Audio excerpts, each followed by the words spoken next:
Hello বন্ধুরা, আরকে কিচেনে সবাইকে স্বাগত। আজকে আমি শীতের কিছু সবজি দিয়ে একটা রুটি বানাবো, একদম নরম তুলতুলে। চলুন দেখাই কিভাবে বানাচ্ছি। এখানে আমি 2 কাপ আটা নিচ্ছি।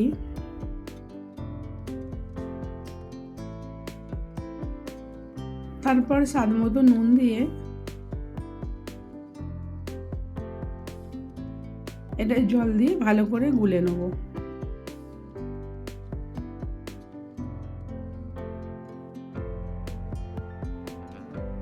এইভাবে পাতলা করে এটাকে গুলে নিতে হবে। তারপরে দিয়ে দিচ্ছি পেঁয়াজ পাতা, একটা টমেটো কুচো, একটা পেঁয়াজ কুচো, তার সঙ্গে কাঁচা লঙ্কা কুচো আর টমেটো কুচো।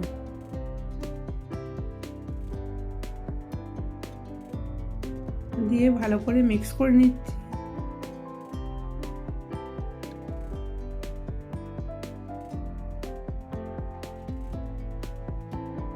ভালো করে মিক্স করার পরেতে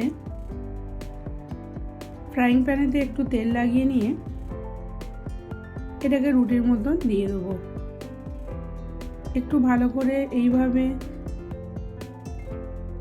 বানিয়ে নিতে হবে।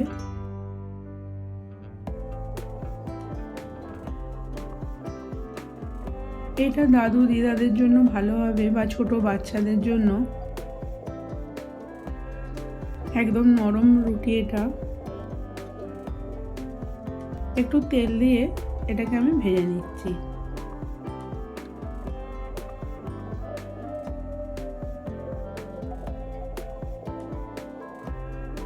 এইভাবে উল্টে পাল্টে ভেজে নিতে হবে। এবার আমি তুলে নিচ্ছি। এইভাবে আমি সবগুলো বানিয়ে নেবো। এইভাবে বানিয়ে দেখবেন, আবার অন্য কোনো রেসিপি নিয়ে আসবো।